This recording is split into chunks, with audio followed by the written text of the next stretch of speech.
Hey everyone, welcome to another rapid fire review, this time for Towers of Aghasba. Towers of Aghasba is a survival adventure game where we play as a tribe member of the Shimu, a tribe of Simlish-speaking people who had to abandon this area in the past and have now returned to reclaim the land from the withered bad guys. From the trailers, it looked like it would be a standard survival game, gathering resources, base building, and set in a world where we as the player had the chance to actually reshape the biomes of the world. Now, I really enjoy survival games, so after their very charming trailer, I added it to the list of games I was definitely going to give a shot this year. It came out just a couple weeks ago, though in a paid early access state.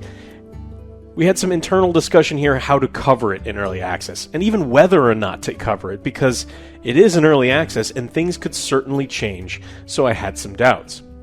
But after my first full weekend with the game and after spending $30 to play, I no longer have any doubts whether or not to cover this game. In fact, I wanted to do a video as quickly as possible so I could let people know that in no way can I recommend them picking up Towers of Aghasba in early access.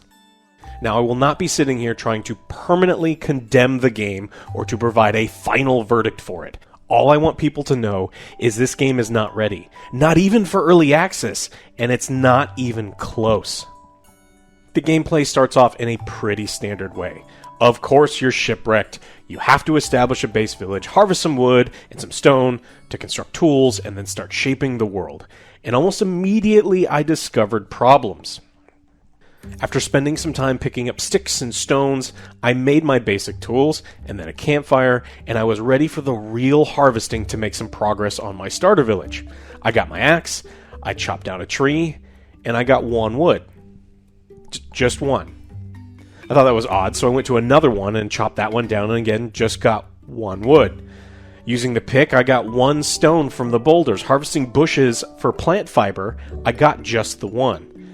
And after going through these recipes, I wasn't going to need just a few of these, like the harvest numbers would have you believe. I was going to need an absolute truckload of everything just to progress to basic levels. Now, using some basic math, this grind was going to be absolutely unreal. And then I found out it was actually going to be significantly worse. The tools that I made, naturally being of poor starter quality, were degrading at a rapid rate, meaning a massive portion of the already paltry harvest was needed to be diverted back into the rebuilding of all my tools. I thought maybe it just meant I was supposed to upgrade my tools, and then I found out that I wouldn't be able to do that for like 10 hours. This game was going to be a slow, miserable grind. And it was like that the entire time, and it was very much unfun. So I spent the next few hours searching for rare, basic resources used in almost every recipe. 90% of the rocks in the game can't even be harvested from. They just kind of look like the ones that can be. There are very few trees, even fewer bushes, and you're going to need a lot of plant fiber, and bushes are the only thing that give plant fiber. And it's mostly problems that are so obvious that any person who had played any other survival game would have immediately flagged them as unacceptable.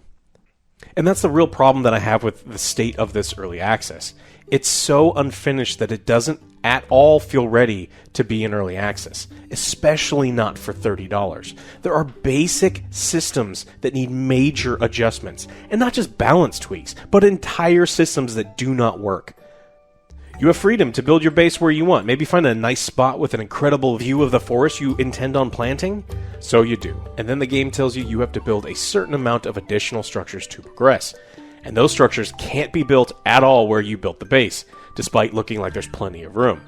So you're progress locked. You can't move your location, so you get to start the game all over from the start and redo that insane grind. About 8 hours into my run, all of my planted trees decided to despawn. Every single one of them. And since resin didn't seem to come from any other tree in the game, and I checked twice, I couldn't progress till someone else on the internet figured out how to trick the game into making them come back. Exploration progress of the game is hindered by the wither, an environmental condition that builds up, and once it fills its gauge, it quickly kills you. So while the map is large, you really don't get to explore much of it until you rebuild shrines in the withered areas, banishing it. Rebuilding these shrines has all of the pain points of building anything else in the game, as you'll need to grind insanely rare nodes on the map to give you one, and if you're lucky, 2 resources a pop. You'll also have to charge through the Wither, slowly dying as you do to get to these shrines to rebuild them. And they're always really far into the Wither zones.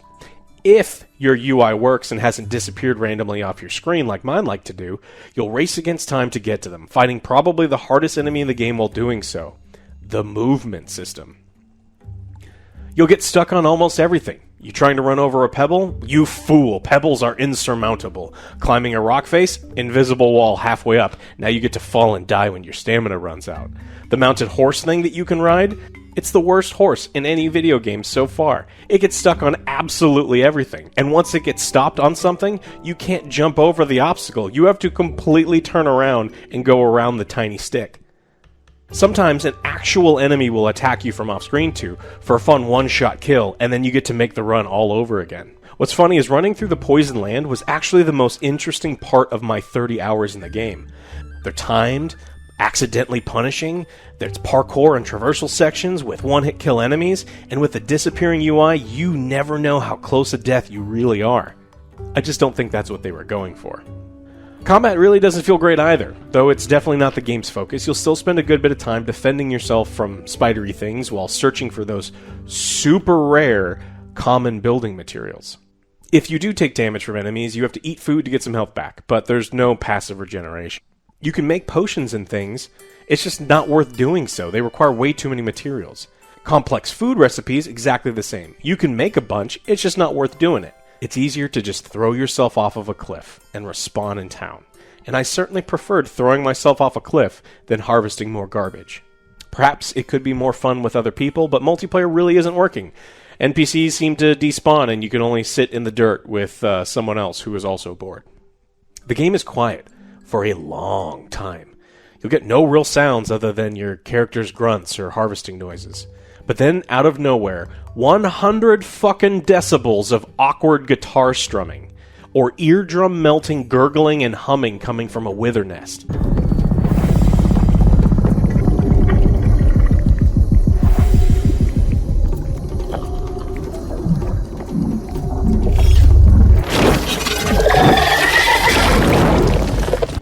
I had to turn the game volume way down to play comfortably. But still, the game having really no environmental music for long stretches, only for it to play for like a minute or two and then go silent again, was weird. The building system, which is what really draws me to these types of games, also isn't exactly what I was after. This is more of a preference thing versus a broken system, but for my enjoyment, I'm nowhere near as interested in pre-built massive structures you just place around in an empty area. There is a good variety of accessories to construct to make the base feel like your own, but it really wasn't enough to keep me interested in the building aspect. And again, because of the insane grind to get the materials for even basic builds, I was in no way incentivized to explore the system. I think given a lot of time, there is a path for Dreamlet to get this into shape. They'd have to address how miserable the grind is, address the litany of game-breaking bugs, redo or massively adjust major systems, tweak absolutely everything that can be tweaked, and then it would be ready for paid early access. Today, as it stands now, I paid $30 for something that doesn't pass as a survival game. It's definitely not the building game I was after, and the only semi-interesting aspects of building are gated behind the bad survival game systems, leaving you choked on materials. The same goes for the exploration of the world. Exploring new regions is also locked behind the poor survival and harvesting systems. And even when they are opened up, traversing the world is just as much of a pain as unlocking them.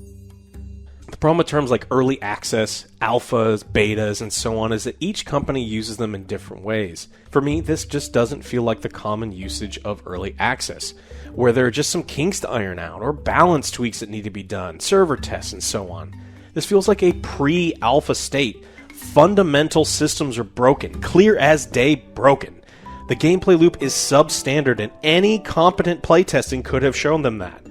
It is clearly not ready for consumers with the game-breaking bugs and horrible quality of life decisions, and certainly not for paid consumers. PlayStation's been running trailers in their showcases for this game, specifically for its early access launch, and I don't want people to be fooled by the advertising. I would also have assumed that PlayStation wouldn't be advertising something if it wasn't at least in decent shape, but it's not in decent shape.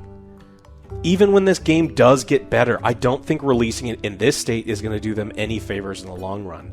I'm going to remember how bad this was, and I'm going to have a hard time not holding it against them for what feels like them stealing $30 from me. I'm giving the early access release of Towers of Aghasba a 3 out of 10. Again, this is not a final verdict, it's more of a warning to you. I paid $30 for this, and right now, even for an early access release, this game is bad at best, and it's totally broken at worst, and it's not worth your time or your money. Not yet, at least. Maybe give them 6 months to a year to figure some things out, and for more suckers like me to waste our time and submit feedback. And maybe then it improves. Thank you so much for watching this harsh but hopefully fair rapid-fire review. My next one's going to be on Path of Exile 2's early access content, and I have a feeling that one's going to be much better. So I'll see you then on the next Angry Joe Show.